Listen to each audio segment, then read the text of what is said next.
प्यारे बच्चों, आप सभी को नमस्कार। मैं राजीव कुमार, हिंदी शिक्षक, ज़िला फतेहगढ़ साहिब। आज हम बच्चों नवम कक्षा का कविता भाग का जो दूसरा पाठ है सूरदास के पद, वो करने जा रहे हैं। सूरदास जी जो हैं हिंदी साहित्य के भक्ति काल के प्रमुख कवि जो हैं माने जाते हैं। कृष्ण भक्ति शाखा पर इन्होंने लिखा है। इनके अलावा कृष्णदास जी, नंददास जी, रसखान जैसे प्रसिद्ध कवि तथा कवित्री मीराबाई ने भी श्री कृष्ण को आधार बनाकर उत्कृष्ट काव्य रचना की है। मतलब श्रेष्ठ जो रचनाएं हैं वो भक्ति काल में श्री कृष्ण जी पर लिखी गई हैं।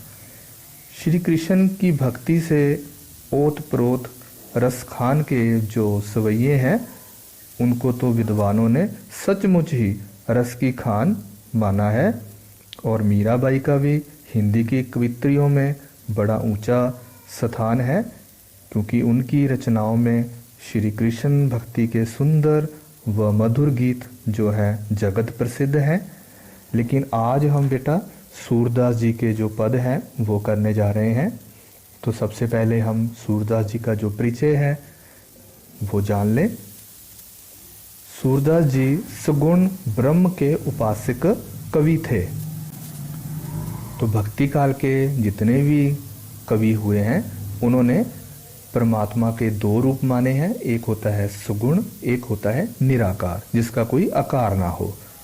तो जो सूरदास जी थे वो सगुण ब्रह्म के उपासक थे और इनके जो आराध्य थे वो श्री कृष्ण जी थे।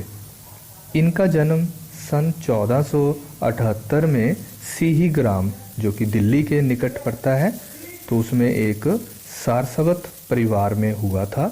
तो कुछ विद्वान इन्हें जन्म से ही अंधा मानते हैं, परंतु इस विषय में कोई स्पष्ट प्रमाण नहीं है, मतलब कोई सबूत नहीं मिलता। इनके जो गुरु थे वो बलबा आचार्य थे। हिंदी साहित्य में मध्यकालीन कवियों में जैसे सूरदास जी हो गए, खुद स्वयं वो हो गए, कबीरदास जी, तुलसीदास, तो इन तीन विद्वानों की रचनाओं के कारण जो हिंदी साहित्य का मध्य युग है, जो बीच वाला युग है, उसको स्वर्ण युग जो है माना जाता है। इन कवियों में महाकवि सूरदास ने भगवान श्री कृष्ण की जो आराधना है उसको लक्ष्य मानकर जो वर्णित किया है उस पर हिंदी समाज गर्व करता है। इस प्रकार सूरदास एक ऐसे अनूठे रचनाकार हैं जिन्होंने जन्म से अंधे होते हुए भी एक बालक और माँ की वात्सल्यमयी क्रियाओं का सुंदर अंकन किया है। बेटा यहाँ वात्सल्य आया, वात्सल्य होता है माँ का बच्चे के प्रति प्यार। सूरदास जी की जो मृत्यु है वो सन 1583 ईस्वी में मथुरा के पास परसौली ग्राम है, मतलब गांव है वहाँ पर, परसौली नाम का ग्राम, वहाँ पर हुई थी। तो अब इनकी जो रचनाएं हैं वो हम जान लेते हैं। वैसे तो इनकी 25 के करीब रचनाएं मानी जाती हैं, लेकिन जो प्रसिद्ध हैं वो सूरसागर, सूरसारवली और साहित्य लहरी, ये तीन मानी जाती हैं। सूरदास जी ने जो रचनाएं लिखी हैं उनकी क्या विशेषता है, काव्यगत जो विशेषता है उसके बारे में हम जानेंगे कि श्री कृष्ण की जो बाल लीलाएं हैं उनका इन्होंने बड़ा मनोहारी वर्णन किया है। तो कई बार तो जो विद्वान लोग हैं वो बड़े हैरान होते हैं कि जो व्यक्ति जन्म से अंधा हो वो इतना सुंदर जो दृश्य है वो कैसे पेश कर रहा है। उनकी रचनाओं में वात्सल्य रस का बहुत ही सहज और स्वाभाविक चित्रण मिलता है। इनकी भाषा जो है ब्रज भाषा है। तो उनकी रचनाओं में अवधी और पूर्वी हिंदी के भी शब्द मिलते हैं और उनके पदों में जो गीतीय तव है उसकी प्रधानता है। जैसे हम गीत गाते हैं तो गीत तब जो है वो ज़्यादा मिलना मतलब देखने को मिलता है। इसके अलावा उन्होंने अपने काव्य में उपमा, श्लेष, यमक आदि जो अलंकार हैं उनका बड़ा सुंदर प्रयोग किया है। अलंकार होते हैं जो भाषा को सुंदर बनाते हैं।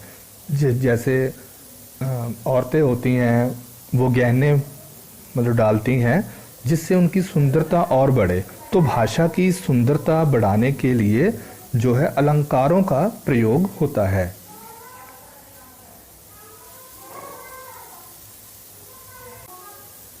तो आपके पाठ्यक्रम में जो सूरदास जी हैं उनके 4 पद दिए गए हैं और श्री कृष्ण पर आधारित हैं।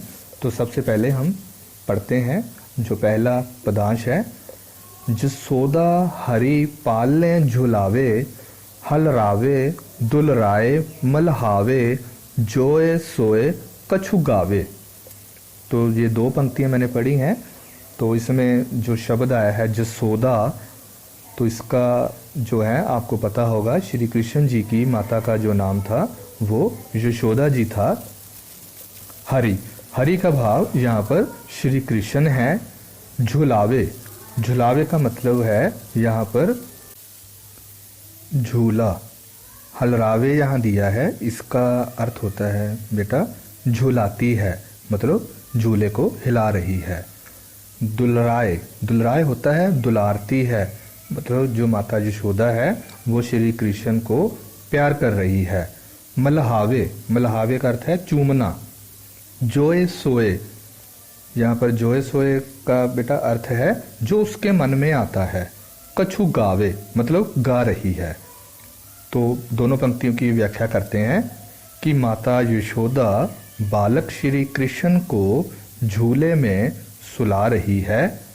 वह पालने को, पालना मतलब झूला, को हिलाती है, पुत्र को दुलारती है, चूमती है और जो कुछ उसके मन में आता है वही गाती है। अगली पंक्तियां।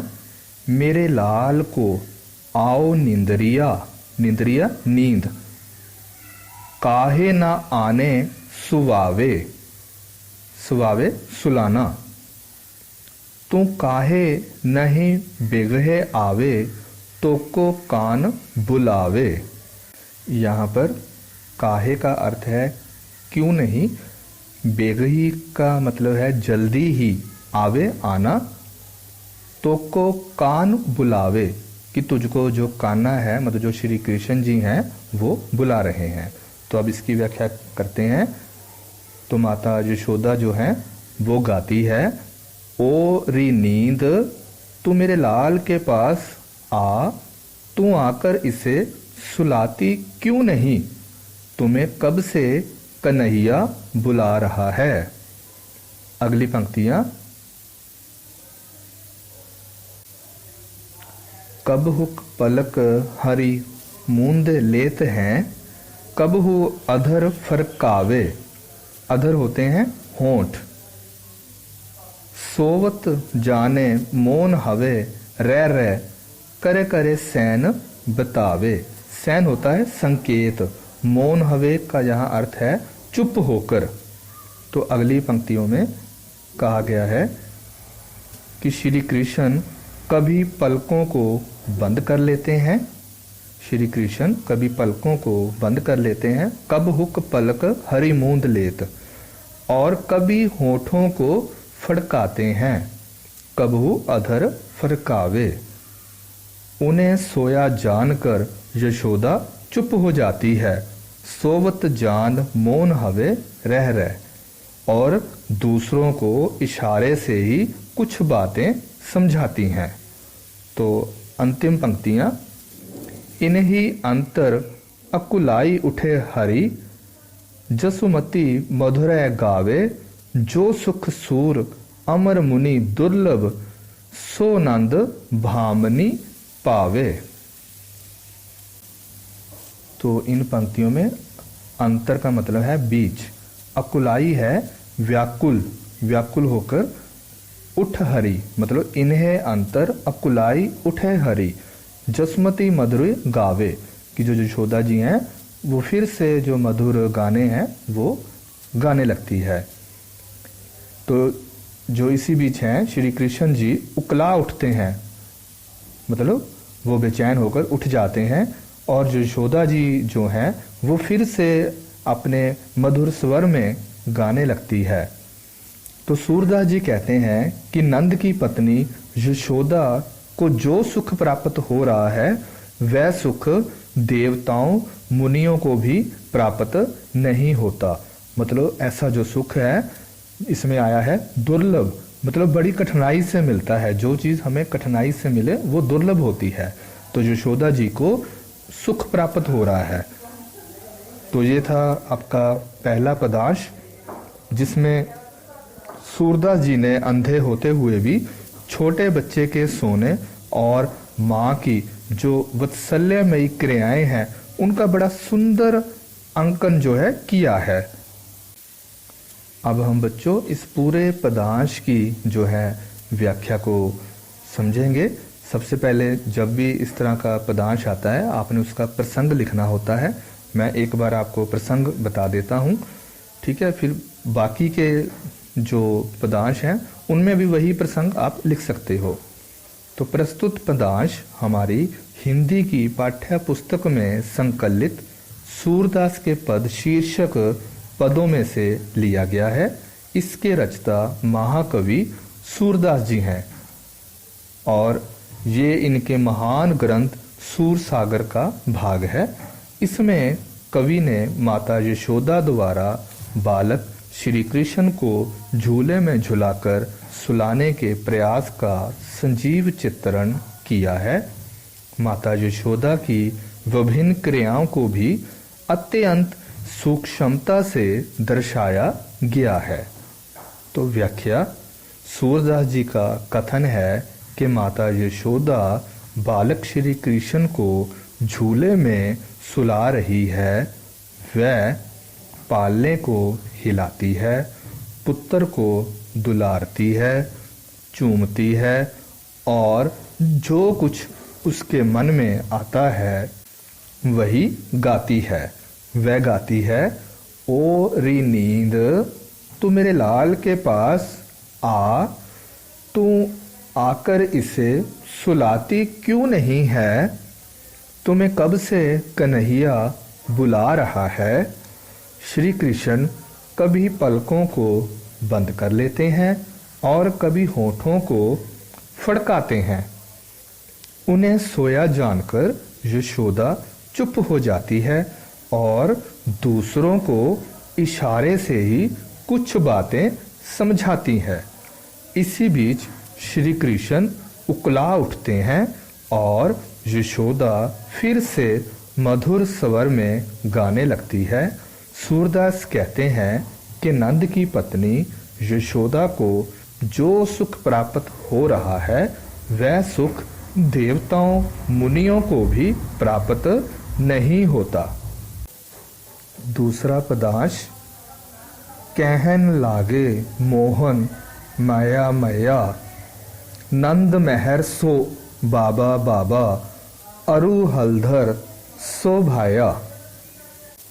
इसमें पहली पंक्ति में मोहन शब्द आया है जिसका अर्थ है श्री कृष्ण। माया, माया का मतलब है माता। उसके बाद है नंद मेहर। नंद उनके पिता जो हैं वो मेहर थे, मेहर मुखिया, गांव के वो मुखिया थे।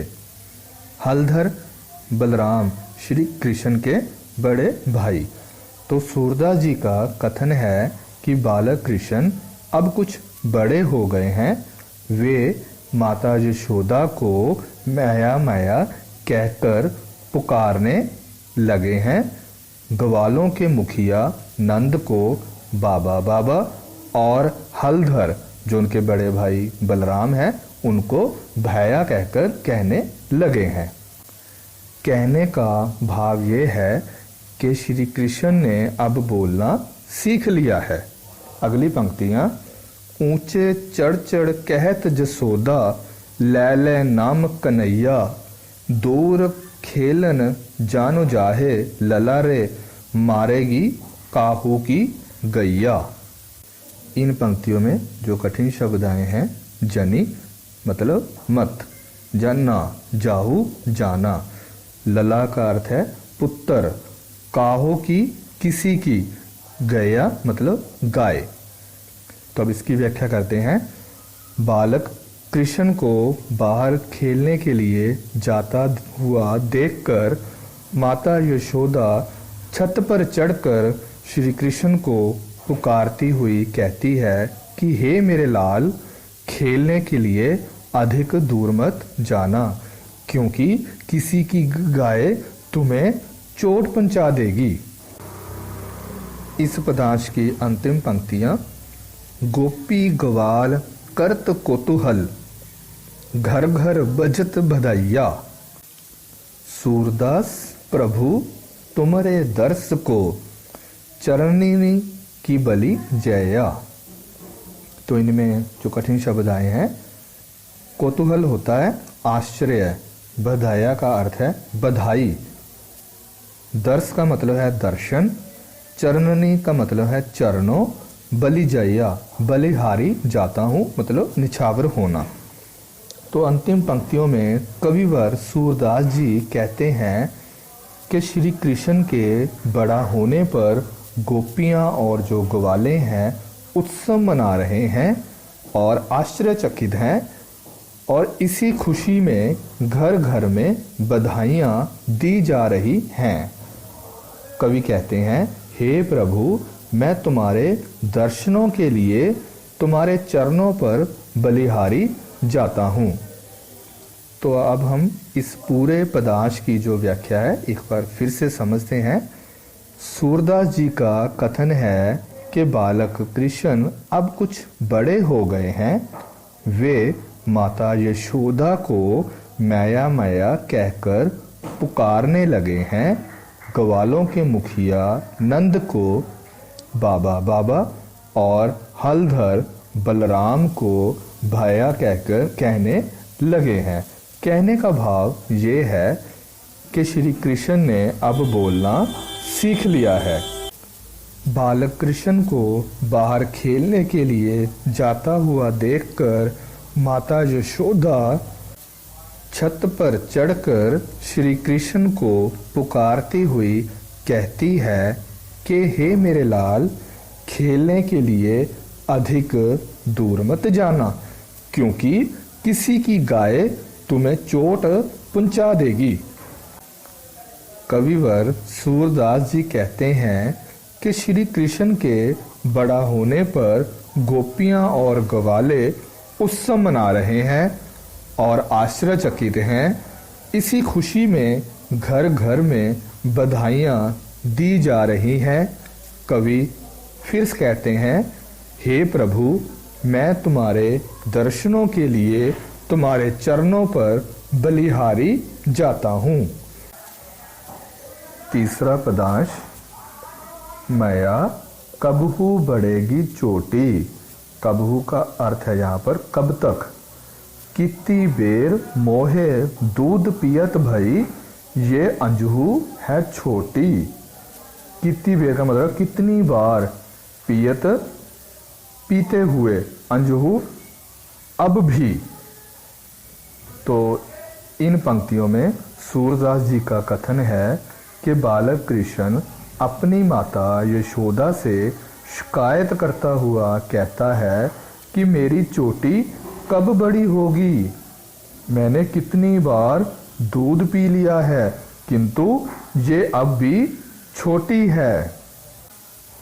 अगली पंक्तियां, तू जो कहत बल की बेनी ज्यों हवे है लांबी मोटी। यहाँ पर बल का मतलब है बलराम, उनके बड़े भाई, बेनी है चोटी, हवे है हो जाएगी, लांबी का अर्थ है लंबी। काड़त, काड़त होता है बालों को कंघी से संवारना, कंघी से अच्छी तरह से संवारना। गुहत होता है गूंथना, नवहावत नहलाकर। काड़त गुहत नवहावत जय नागिन सी भुई लोटी। भुई का अर्थ है पृथ्वी। तो इन पंक्तियों में श्री कृष्ण जी अपनी माता से कहते हैं, हे माता, तू तो कहती थी कि दूध पीने से यह बलराम की चोटी की भांति लंबी और मोटी हो जाएगी। यह धोने से या नहाने से, कंघी करने और गूंथने से नागिन की भांति पृथ्वी पर रेंगने लगेगी। मतलब यहाँ श्री कृष्ण जी अपनी माता से शिकायत कर रहे हैं कि जो मेरी चोटी है वो बलराम की चोटी की जैसे लंबी और मोटी अभी नहीं हुई है। तो अंतिम पंक्तियां इस पदांश की, काचो दूध पियावत पचे पचे, देते न माखन रोटी। काचो दूध, कच्चा दूध, पचे पचे कि बार बार मुझे कच्चा दूध जो है दिया जा रहा है, माखन रोटी जो है मुझे नहीं दी जा रही। सूरदास चिरंजीवो दोए भया, हरि हलधर की जोटी। हरि हलधर श्री कृष्ण और बलराम। और चिरंजीव का यहाँ पर अर्थ है लंबी उम्र हो। तो अंतिम पंक्तियों में जो है श्री कृष्ण जी पहले कहते हैं कि बार बार मुझे कच्चा दूध जो है पीने को देती है, मक्खन और रोटी खाने को नहीं देती। तो सूरदास जी बताते हैं कि उस समय माता यशोदा कहती है कि दोनों भाइयों की आयु लंबी हो, श्री कृष्ण और बलराम की जोड़ी सदा ही बनी रहे। तो अब हम इस पदांश की पूरी जो है संपूर्ण व्याख्या करते हैं। पहले हमने ये कुछ खंडों में की है, दो दो पंक्तियों में। अब पूरी की व्याख्या करते हैं। इस पदांश में जो सूरदास जी हैं उन्होंने बाल कृष्ण की चोटी ना बढ़ने की और मक्खन रोटी ना देने की शिकायत का जो वर्णन है वो किया है। ठीक है, आप प्रसंग में इन पंक्ति को लिख सकते हो। व्याख्या, सूरदास जी का कथन है कि बालक कृष्ण अपनी माता यशोदा से शिकायत करता हुआ कहता है कि मेरी चोटी कब बड़ी होगी, मैंने कितनी बार दूध पिया लिया है किंतु ये अब भी छोटी है। हे माता, तू तो कहती थी कि दूध पीने से यह बलराम की चोटी की भांति लंबी और मोटी हो जाएगी। यह धोने से या नहाने से, कंघी करने और गूंथने से नागिन की भांति पृथ्वी पर रेंगने लगेगी। बार बार मुझे कच्चा दूध पीने को देती है, मक्खन और रोटी खाने को नहीं देती। सूरदास बताते हैं कि उस समय माता यशोदा कहती हैं कि दोनों भाइयों की आयु लंबी हो, श्री कृष्ण और बलराम की जोड़ी सदा ही बनी रहे। ये था तीसरा पदांश। आजो मैं गाय चरावन जय हो, वृंदावन के भांते भांते फल अपने कर में खे हो। तो इसमें आया है चरावन जय हो, मतलब चराने जाना।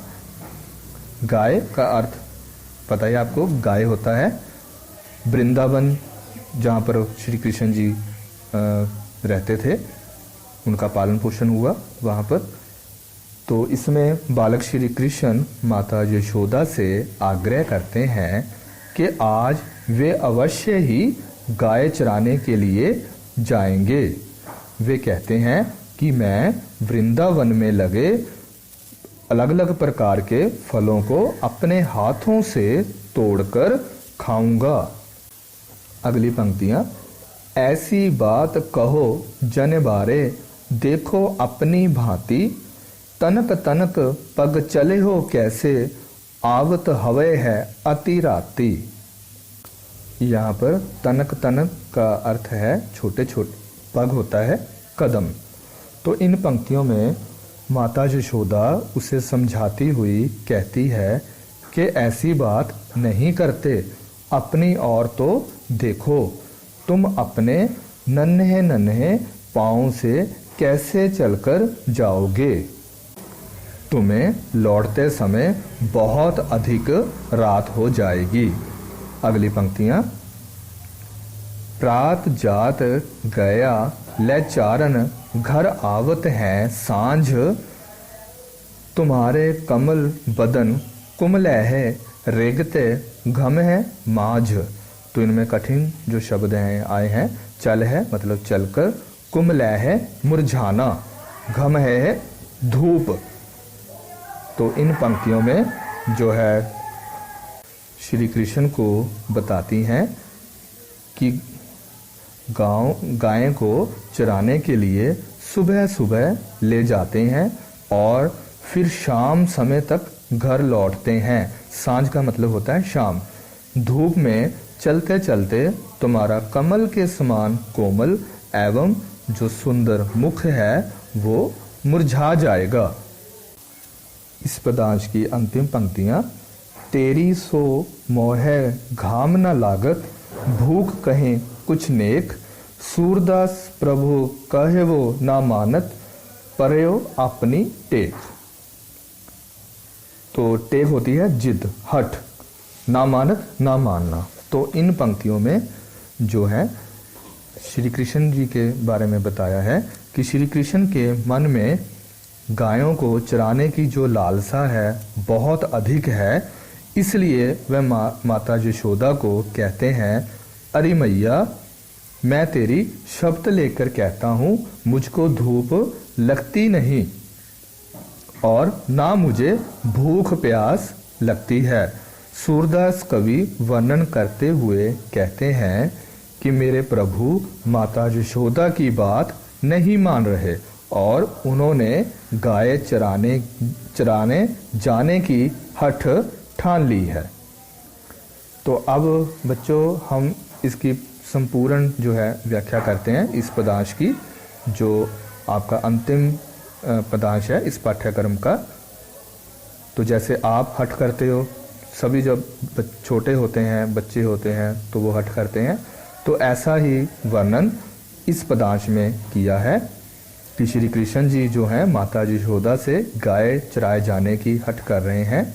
तो माता जी उनको रोकने के बहुत प्रयास करते हैं किंतु श्री कृष्ण जी नहीं मानते हैं। तो बालक श्री कृष्ण माता यशोदा से आग्रह करते हैं कि आज वह अवश्य ही गाय चराने के लिए जाएंगे। वे कहते हैं कि मैं वृंदावन में लगे अनेक प्रकार के फलों को अपने हाथों से तोड़कर खाऊंगा। माता यशोदा उससे समझाती हुई कहती है कि ऐसी बात नहीं कहते, अपनी ओर तो देखो, तुम अपने नन्हे नन्हे पाँव से कैसे चलकर आओगे? तुम्हें लौटते समय बहुत अधिक रात हो जाएगी। गाय को चराने के लिए सुबह सुबह ले जाते हैं और फिर शाम समय घर लौटते हैं। धूप में चलते चलते तुम्हारा कमल के समान कोमल एवं सुंदर मुख मुरझा जाएगा। बालक कृष्ण के मन में गाय को चराने की लालसा बहुत ज़्यादा है, इसलिए वह माता यशोदा को कहते हैं, अरे मैया मैं तेरी शपथ लेकर कहता हूँ, कसम खाता हूँ, मुझको धूप लगती ही नहीं, ना ही मुझे भूख प्यास लगती है। सूरदास कवि वर्णन करते हुए कहते हैं कि मेरे प्रभु माता यशोदा की बात नहीं मान रहे, उन्होंने गाय चराने की हठ ठान ली है। तो इसमें इस पदांश में जो है बालक की जो हठ है, जिसे हम बाल हठ कहते हैं, उसका बड़ा सुंदर चित्रण किया है। तो आप सभी ने सूरदास की पदावली को अच्छी तरह से समझ लिया होगा। ठीक है, आप इसमें अच्छी तरह से जो है लिखना है और इसको याद भी करना है। ठीक है, आप सभी का बहुत धन्यवाद।